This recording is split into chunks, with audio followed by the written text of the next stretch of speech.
Hello, আজকের recipe white sauce pasta.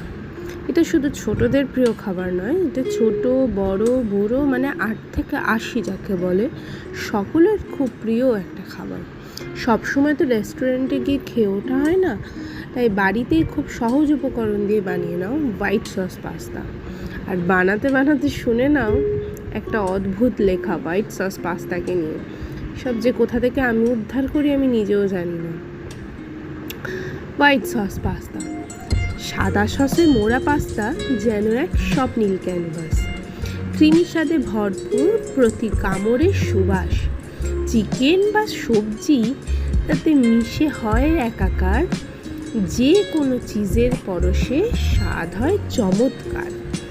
ফিস ফিস করে বলে অলিভ অয়েল, মৃদু আছে নাড়ো, রসুন আর পেঁয়াজের সুবাসে মন মাতোয়ারা করো। একটু দুধ, ময়দা, মাখনের ভালোবাসা তাতে ঢালো, গোলমরিচ আর নুনের ছোঁয়ায় স্বাদ পরিপূর্ণ করো। ফর্ক দিয়ে তুলে নাও, উষ্ণ ধোঁয়া ওঠে, জিভে লেগে থাকে স্বাদ, মন খুশিতে ছোটে। লাঞ্চ হোক বা ডিনার, সে যে সবার প্রিয় হোয়াইট সস পাস্তা, ওহ সে যে অমৃত। কেমন লাগলো এই অদ্ভুত একটা লেখা।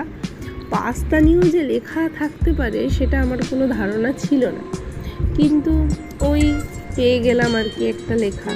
তা এখন কবিতাটা শুনে আর এই রেসিপিটা দেখে পাস্তা বানাতে ইচ্ছা করছে, তো জলদি জলদি করে সবাইকে তাক লাগিয়ে দাও এই white sauce pasta. Thank you. আর ভিডিওটা যদি খুব ভালো লেগে থাকে একটা লাইক, কমেন্ট আর শেয়ার করে নিন।